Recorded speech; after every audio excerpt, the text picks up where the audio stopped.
아모스 3장 말씀을 전하겠습니다. 아모스 대언서 말씀을 보시면 이스라엘 죄악상을 하나님께서 밝히 드러내십니다. 가장 번영한 시대에 가장 풍족하게 살았던 그런 시대에 하나님께서는 유다 출신인 아모스 대언자를 불러 북이스라엘의 대언자로 삼으시고 북이스라엘에게 심판의 메시지를 전합니다. 사람들은 평안하고 행복하고 번영하면 그게 하나님의 축복으로 생각합니다. 그러나 하나님의 축복이 아닐 수도 있다는 사실을 성경은 증명을 합니다. 우리의 신앙이 잘 되고 못 되는 것이 물리적인 환경이 좋고 나음에 따라 달라지는 것이 아니라 하나님께서는 우리 마음의 속중심을 보십니다. 속중심의 마음을 보시는 분이시지 외적인 거 보시는 분이 아니십니다. 사람이 자기의 치부를 드러내는 것은 부끄러운 일입니다. 여러분이 여러분의 부끄러운 점을 맞닥뜨린다면 숨기고 싶지 않습니까? 용기가 있어야 부끄러운 점을 맞닥뜨릴 수 있습니다. 교회는 부끄러운 곳이 됩니다. 교회는 오면 자신의 죄 문제가 드러나야 됩니다. 하나님 앞에 나오면 내 죄가 이렇게 더러웠구나, 이 죄 때문에 내가 지옥 갈 수밖에 없구나, 이런 마음의 자세가 있어야 그 다음에 구원자가 필요하면 그 구원자가 예수님이시고 지옥 갈 수밖에 없었던 나를 불쌍히 여겨주셔서 어떻게 예수님 나를 구속시켜 주셨을까. 그래서 다시 삶의 반향이 유턴하여 하나님만을 위해 살겠다, 이렇게 삶의 방향이 분명하게 정해져요. 그것이 성경에서 말하는 복음의 능력입니다. 복음의 능력은 인생을 변화시킬 않을 수가 없습니다. 복음의 능력을 받았는데 어떻게 그 자리에 머물 수가 있단 말입니까? 어떻게 그런 복음을, 능력이 없는 복음을 복음이라 할 수가 있단 말입니까? 행함이 없는 믿음은 죽은 것입니다. 아무리 내가 믿는다고 입으로만 말하면 얼마나 편합니까? 사람은 입에 있는 말, 번지르한 말에 감동되질 않습니다. 사람이 변화되는 이유, 사람들이 교회 다니는 사람들에게 영향을 받는 이유는 그 사람의 행동이지 말이 아닙니다. 그러므로 입증하는 것은 우리의 거룩한 삶이 입증이 돼야 하나님께서 오늘 본문 말씀 반복적으로 말씀합니다. 내가 너희를 부른 것은 거룩히 구별하기 위해 불렀다. 이것이 구약의 이스라엘 부른 목적과 신약의 교회를 부른 목적이 동일합니다. 어떤 사람은 구약은 따로 이제 신약만 믿어야 된다 이렇게 생각하면 오산입니다. 왜 그러냐면 구약의 메시지를 신약에서도 증언하기 때문입니다. 자, 보시기 바랍니다. 3장 1절에 오 이스라엘 자손들아 주가 너희를 대적하여 말한 이 말을 들으라. 이제 하나님께서 대적하신다, 책망하신다, 책하신다, 이제 적으로 본다. 얼마나 두려운 말씀입니까? 하나님께서 이스라엘 대적하신다. 이전에 이스라엘 주변 국가의 죄악을 드러냈었습니다. 그래서 이스라엘 주변 국가를 하나님께서 심판하신다. 그리고 마지막으로 너는 괜찮은가? 너는 하나님을 알면서도 나를 영화롭게 했는가? 주변 국가들은 하나님을 모르는 국가에서 멸망받아야 마땅하다면 너는 어떤가? 하나님을 안다고 하는데 기적을 체험한 민족의 후손이라고 하는데 하나님의 도우심으로 가나안 땅에 입성하여 아브라함, 이삭, 야곱에게 약속한 그 가나안 땅에 들어왔는데 어떻게 하나님을 잊어버릴 수가 있는가? 너는 어떤가? 이렇게 물어보십니다. 그래서 이 말을 들으라. 내가 이집트 땅에서 데리고 올라온 전 가족을 대적하여 말하노라. 이집트 땅에서 이스라엘 민족, 지금 북이스라엘, 남유다 다 합쳐서 이스라엘을 내가 이집트 땅에서 데리고 왔다. 이집트 땅은 어떤 곳이었습니까? 노예 생활한 곳이었습니다.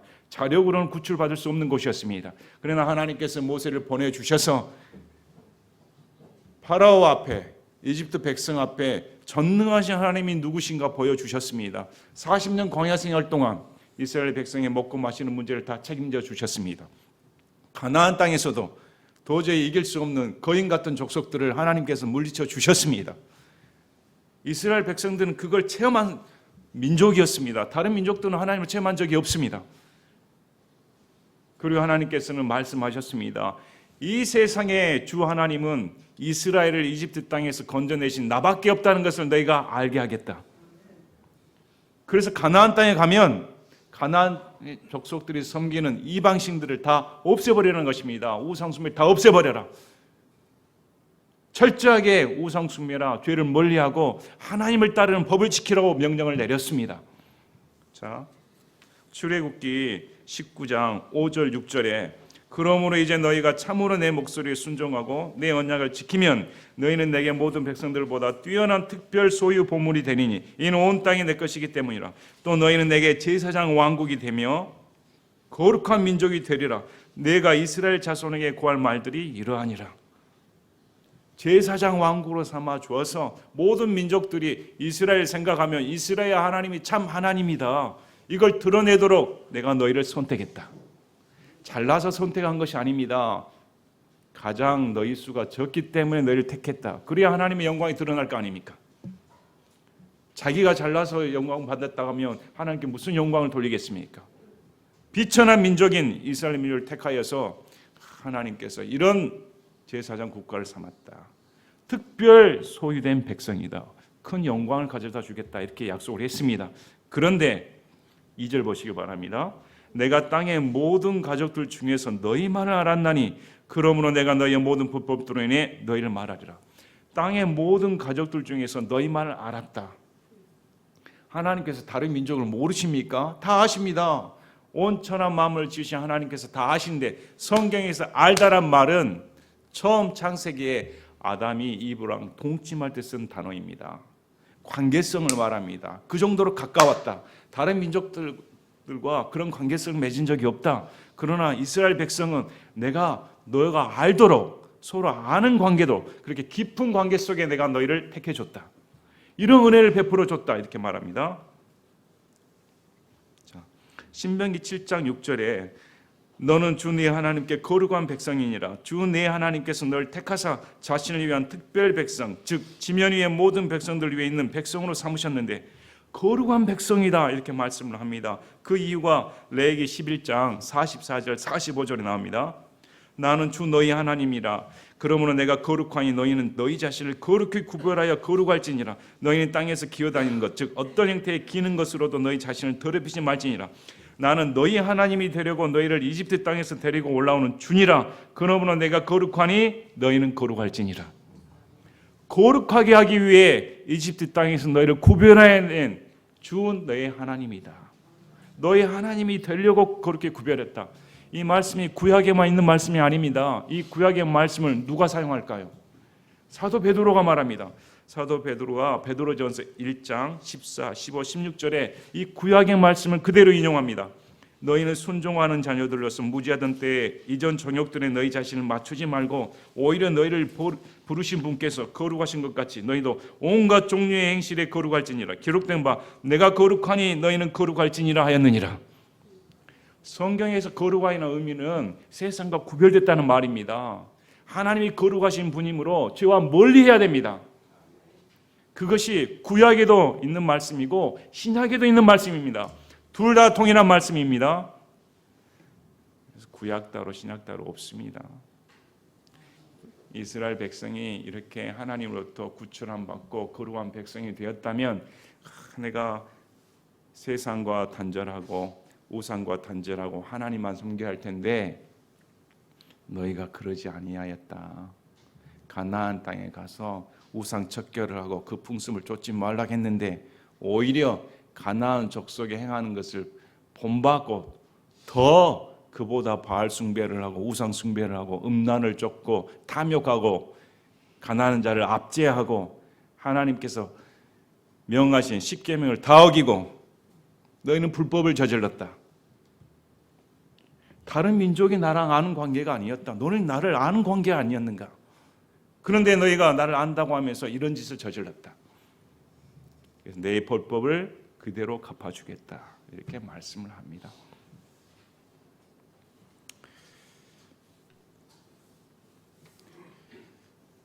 우리나라 기독교가 역사가 몇 년 될까요? 저는 이런 글을 보면서 우리나라 교회 현실과 동일하다 생각이 듭니다. 우리가 신앙생활 하는 것 지금 교회에서 믿는 이 기독교가 진짜 성경에서 말한 기독교일까? 여러분 의문점이 생기지 않습니까? 과연 내가 지금 믿고 있는 이 바가 성경에서 말하는 기독교인가? 우리가 생각하고 믿는 바, 가르치는 바가 뭘까? 교리가 뭘까? 기독교가 우리나라에 들어왔는데 지금 이 기독교가 우리나라에 들어와 제가 생각하기에는 많은 분들이 그렇게 동의합니다. 이전에 우리 조상들이 섬겼던 마치 이스라엘 백성이 하나님을 섬기고 들어갔는데 가나안 땅에 있는 그런 우상숭배를 척결해야 되는데 혼합돼 가지고 일요일 날은 예배 드리고 무슨 날은 가서 우상숭배하고 이런 혼합된 그런 양상을 보였다는 것입니다. 오늘날 교회도 이런 모습이 잔재합니다. 11조 유명하지 않습니까? 11조 내라 복 받는다. 성경에 어떻게 그런 말이 있습니까? 신약에 무슨 11조 내면 복 받는 말이 어디가 있습니까? 정화수 떠놓고 기도하면 지성이면 감천이지.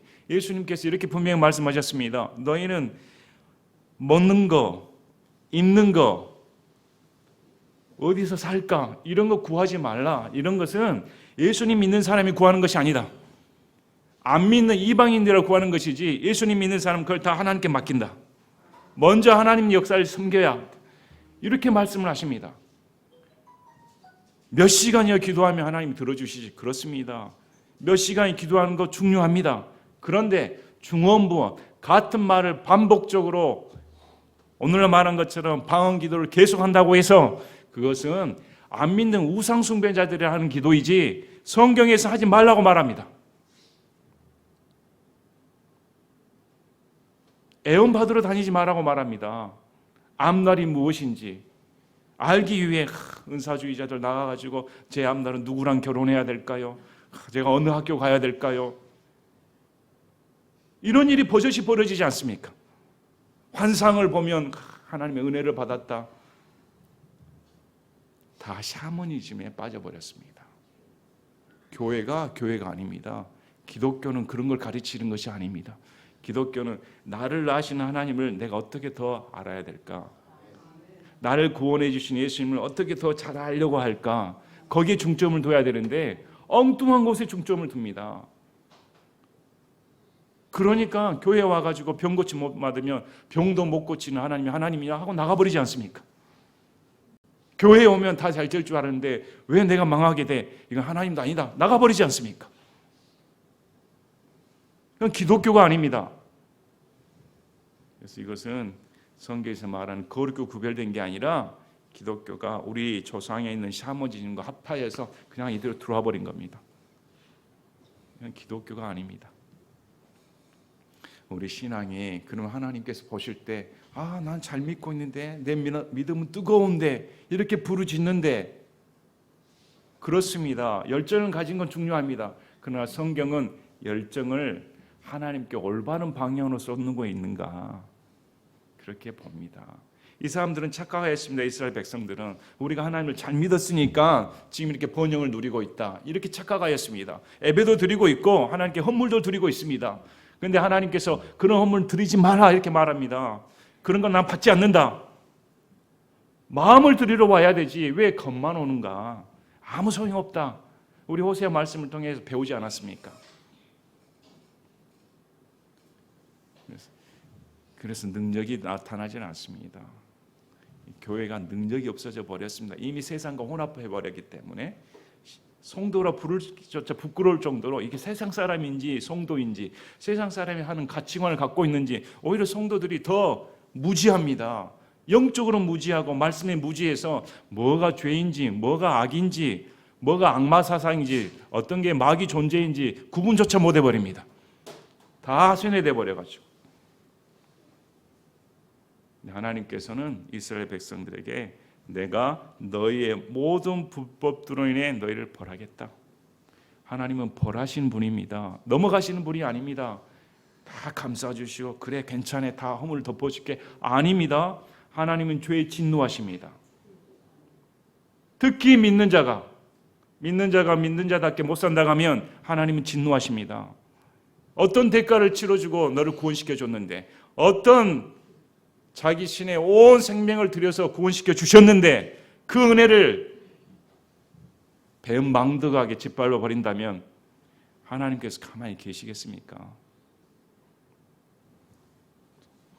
자, 3절부터는 하나님께서 7가지 질문을 하십니다. 이 7가지 질문을 하시는데 이를 통해서 우리 신앙은 논리적이어야 됩니다. 이성적이어야 됩니다. 감정에 호소하는 신앙은 신앙이 아닙니다.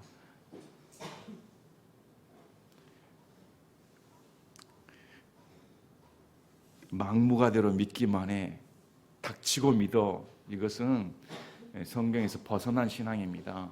성경에서 철저하게 우리에게 이성적으로 다가오십니다. 하나님이 우리에게 성경을 주신 이유가 뭡니까? 성경은 말씀입니다. 이해하는 능력을 주셨습니다. 누구든지 보고 깨달으라는 성경책입니다. 이걸 어떻게 감정으로 대합니까? 성경 말씀이 감정으로 들어옵니까? 문자 그대로입니다. 말씀을 하고 이성적으로 생각하고 사립 분별을 하고 판단하여 그 다음에 감정이 작동하는 것이지 감정이 먼저 아닙니다. 오늘날의 교회가 무너지는 설교 다 사람의 인본주의 설교 아닙니까? 감정에 충실해서 인간의 감성을 고출시키는, 가슴을 찡하게 하는. 진리는 가슴을 찡하게 하지 않습니다. 진리는 차갑습니다. 여러분이 칼을 보면 따뜻한 감정이 느껴집니까? 칼은 차갑습니다. 아픕니다. 매섭습니다. 그래도 환부를 도려내야 됩니다. 성경이 그렇습니다. 성경의 진리의 말씀이 들어와 내 환부가 찢어진 아픔을 느낄 때 그래야 비로소 내 감정이 뜨거워집니다. 죄 문제가 노출되고 하나님의 사랑이 임할 때야 감사가 되고 은혜가 되고 하나님 앞에 눈물이 나옵니다. 너무 은혜가 돼서. 그래서 7가지 질문을 하나님께서 마치 조사관처럼 범인을 불러내어 신문을 하는 것과 같습니다. 너 대답해 보라는 것입니다. 하나님께서 인생에게 질문을 하시면 대답할 사람이 있을까요? 하나님께서 범죄인을 신문하실 때 요즘 누가 조소받지 않습니까? 이리 빠져 저리 빠지고 부끄러움이 없다 하는데 하나님 앞에 통할까요? 감히 하나님 앞에 어떤 죄인이 하나님 앞에 나는 죄가 없습니다. 잘못 없습니다. 그런 소리를 할 수 있을까요? 아무도 못합니다. 그분 앞에 서게 되면 이스라엘 백성에게 너 대답해 보라는 것입니다. 첫째, 두 사람이 합의하지 않았는데 함께 걸을 수 있느냐? 하나님과 이스라엘 백성 사이가 그렇게 돼버렸습니다. 서로 마음이 맞아야 내가 너를 이끌고 갈 텐데 이제 너와 나와의 마음이 갈라졌는데 어떻게 함께 갈 수 있느냐? 너는 나랑 마음이 갈라져서 같이 못 살겠다. 가족들 여행 한번 계획 세워 오셨습니까? 저도 가족들 데리고 여행을 가려고 하면 이번에는 해외로 가시죠. 그래, 해외로 가련다. 근데 내 형편을 보니까 이번에 해외 안 되겠어. 아빠 비행기라도 타봅시다. 나 비행기 타면 귀가 아파. 나 비행기 타는 거 정말 나는 힘들어. 기차? 또 어떤 사람은 기차가 싫습니다. 차라리 차를 타죠. 나는 멀미하는데.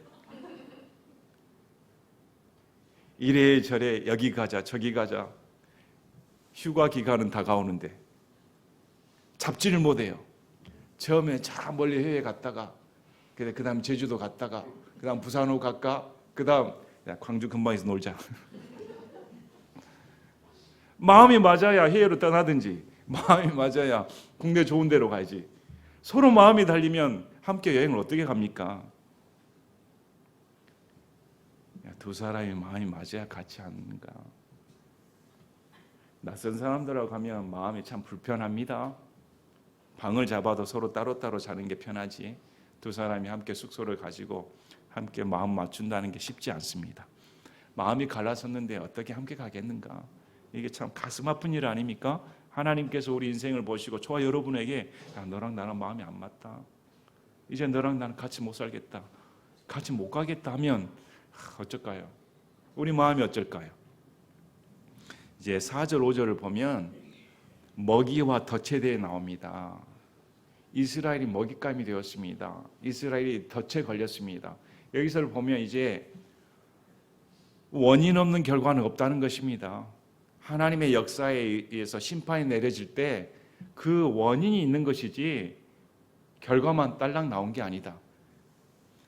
사자가 먹이가 없는데 숲속에서 울부짖겠느냐? 먹이가 있으니까 사자가 울부짖는다.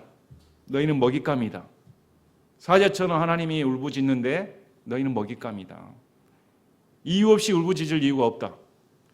젊은 사자가 아무것도 잡지 못하였으면 자기 굴에서 소리를 지르겠느냐. 먹잇감을 가지고 굴에서 잡아먹고 있으니까 소리를 지르고 있다. 먹잇감이 없다 가면 젊은 사자 소리를 내지도 않는다. 너희는 먹잇감이 되었다. 새를 잡는 덫이 없는 곳에서 새가 올무에 걸려 땅에 떨어질 수 있느냐? 새가 잡혔으니까, 덫에 걸렸으니까 땅에 떨어진 거 아니냐? 너희는 덫에 걸렸다. 사람이 아무것도 잡지 못하였는데 덫을 땅에서 집어 올리겠느냐? 땅에 놔둔 덫에 짐승이 잡혔으니까 걷어 올린 거 아니냐? 너희는 잡혔다. 그 다음에 6절을 보면 경고의 메시지가 나옵니다. 도시에서 나팔이 울리는데 백성이 두려워하지 않아야겠느냐?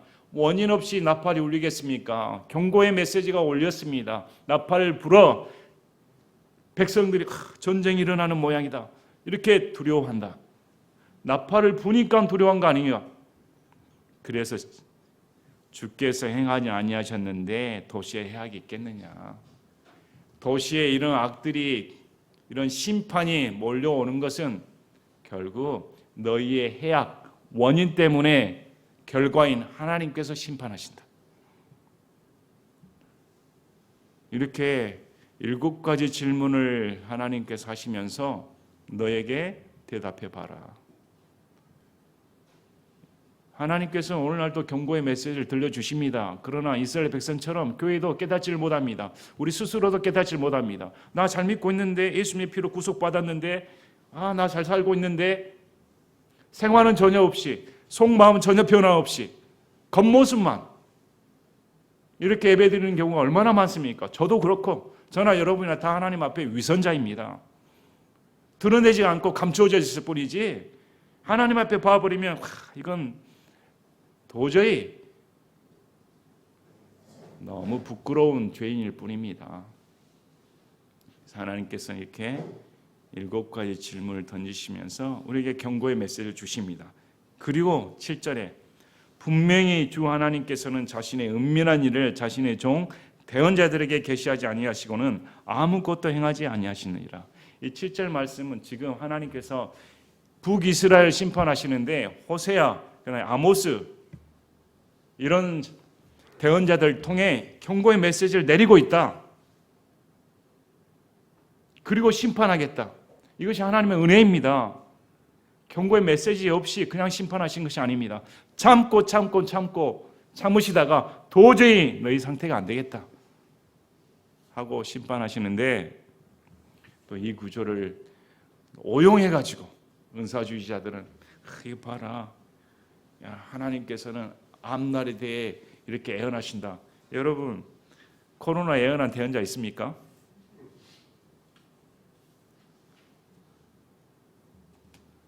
참 어떻게 그렇게 속아 넘어가는지 모르겠습니다. 세계의 가장 유명한 대언자, 한국 2023년 예언하다, 2024년 예언하다, 얼마나 유튜브에 많이 떠돌아다니는지요. 그런데 속아 넘어가는 사람들 얼마나 많을까. 그런 예언은 없습니다.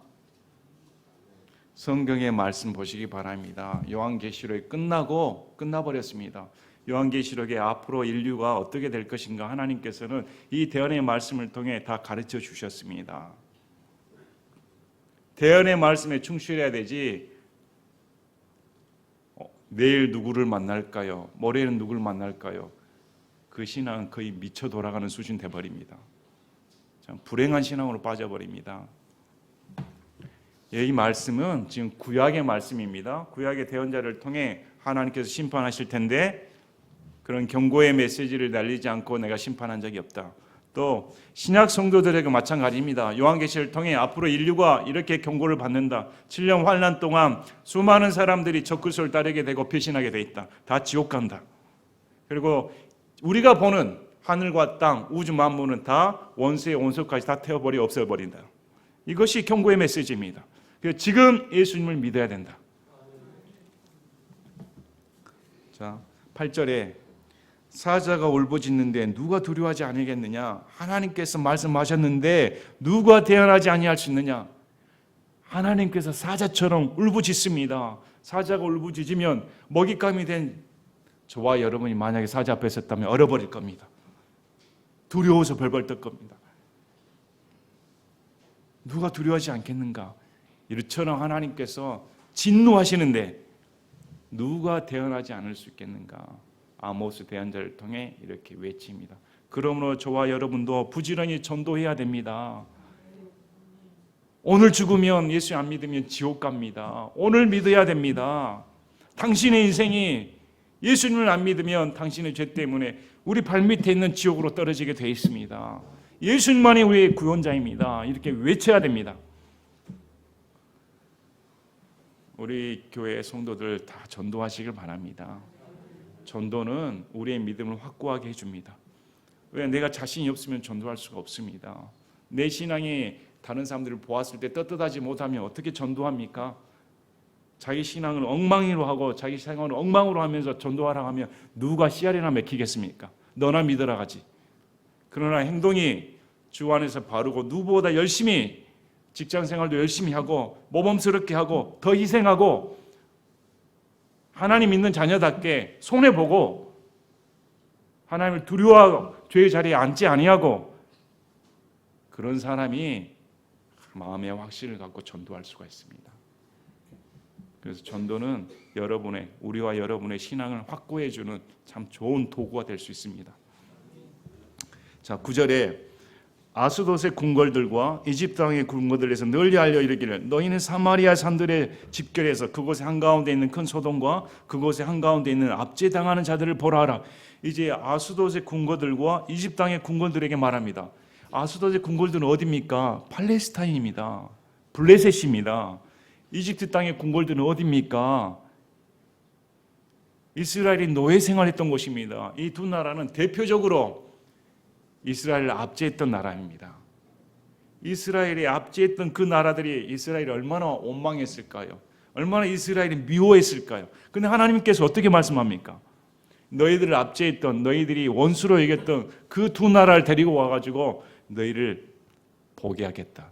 보게 했더니 이 두 나라 깜짝 놀랐습니다.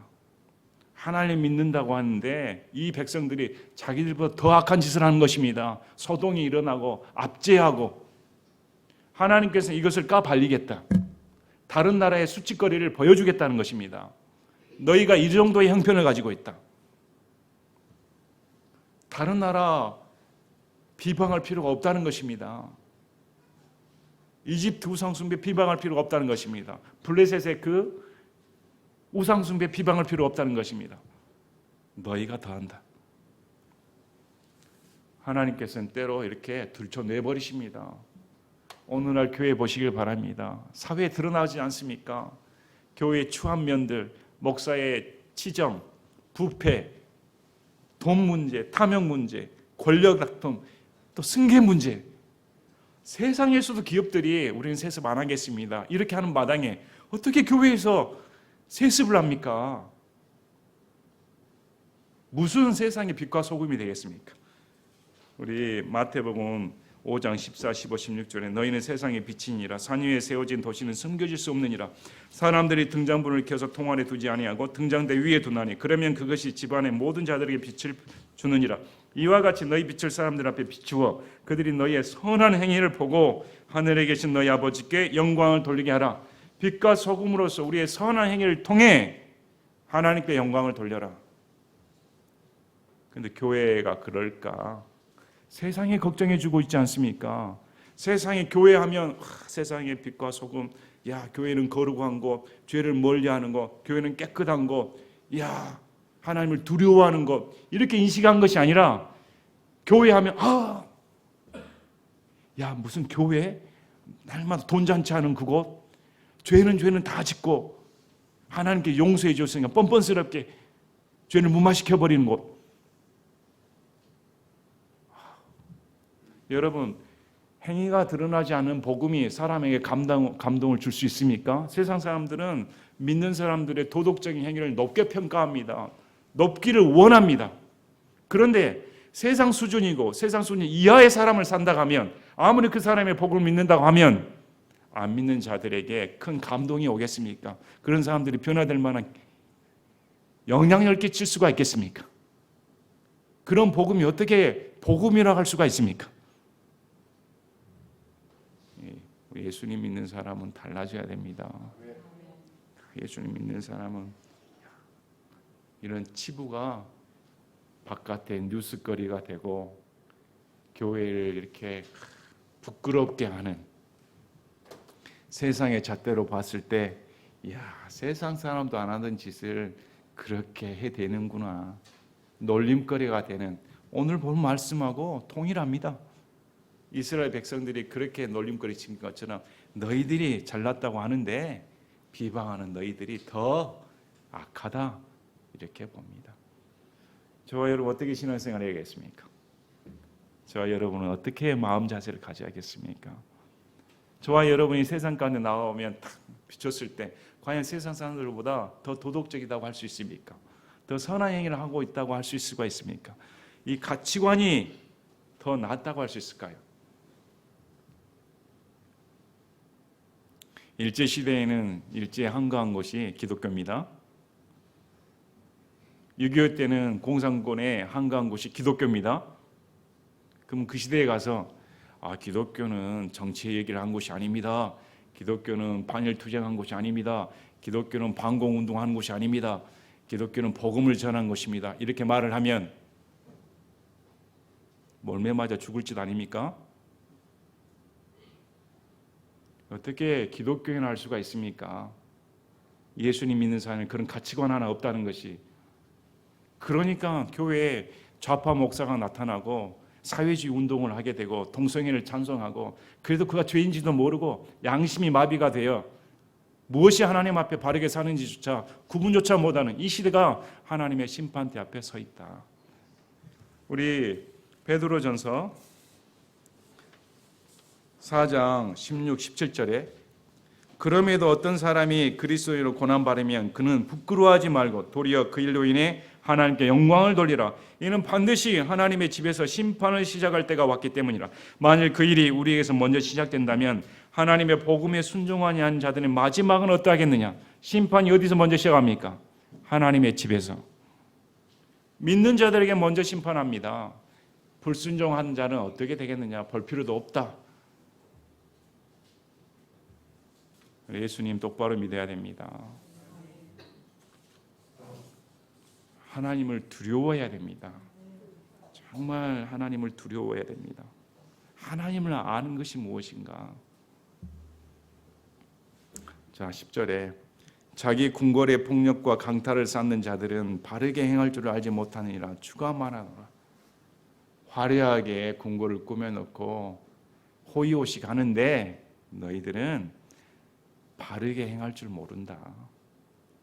그래서 11절에 그러므로 주 하나님이 이같이 말하노라.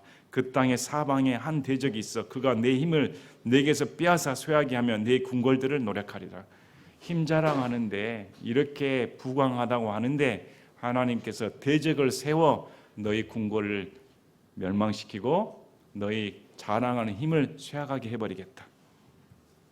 어느 정도 말합니까? 12절에 주가 이같이 말하노라. 목자가 사자 입에서 두 다리나 귀조각을 빼내는 것 같이 사마리아에서 침상 모서리에 거하거나 다마스쿠스에서 잠자리에 거하나 이스라엘 자손도 그렇게 구출을 받으리라.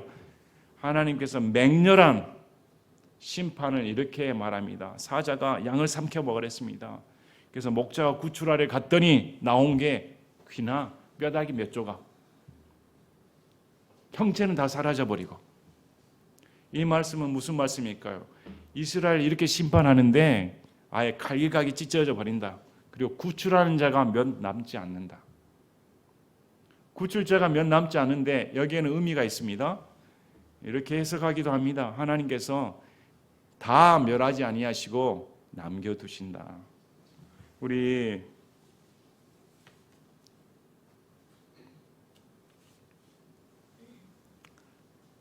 레위기 26장 44절 45절을 보면, 레위기 26장 44절 45절 보면 그 모든 것에도 불구하고 그들이 그들의 원수들의 땅에 거할 때 내가 그들을 아주 버리거나 혐오하지 아니하며 아주 멸하지 아니하고 그들과 맺은 내 언약을 깨뜨리지 아니하리니 나는 주 그들의 하나님이니라. 내가 그들의 선조들의 하나님이 되기 위하여 이 교도들은 눈앞에서 이집트 땅에서 데리고 나온 그들의 선조들과 맺은 언약을 그들을 위해 기억하리라. 나는 주니라. 아주 멸하지 않겠다. 이사야 1장 9절에 군대들의 주께서 우리에게 아주 소수의 남은 자를 남겨두지 아니하셨더라면 우리가 소돔같이 되고 고모라같이 되었으리라. 하나님께서 우리를 불쌍히 여겨주셔서 몇 명 남겨주지 않았다면 소돔과 고모라처럼 우리도 악행을 저지르는 민족이므로 다 죽어 마땅합니다. 그런데 하나님께서 이렇게 굿줄자를 남겨주셔서 첫째, 이 굿줄자가 우리가 이런 죄를 저질러서 심판당했다는 증인이다. 두 번째, 다 멸망받아야 마땅한데 우리를 이렇게 남겨두셨으니 하나님의 긍휼입니다. 이런 뜻을 갖는다고 합니다. 자, 13절에 너희는 이 말을 듣고 야곱의 증에서 집에서 증언하라. 주 하나님 곧 군대들의 하나님이 말하노라.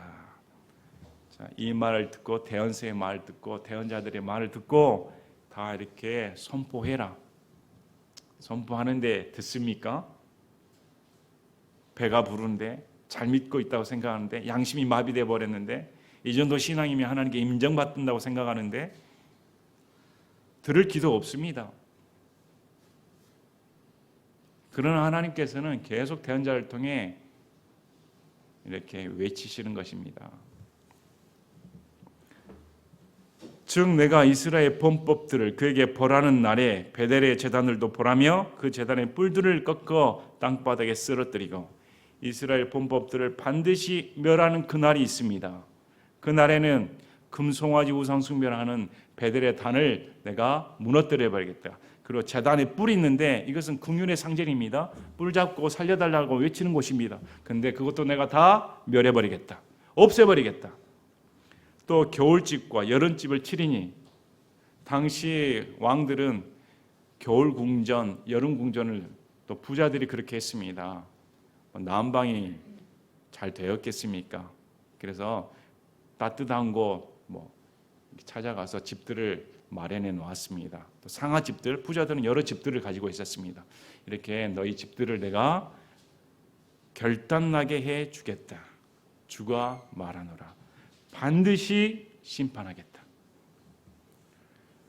심판의 메시지는 달갑지 않습니다. 그러나 심판의 메시지는 우리를 향한 긍휼의 메시지입니다. 하나님께서는 심판이 목적이 아닙니다. 심판의 메시지를 통해 우리가 회개하면 용서해 주시겠다는 긍휼의 메시지입니다.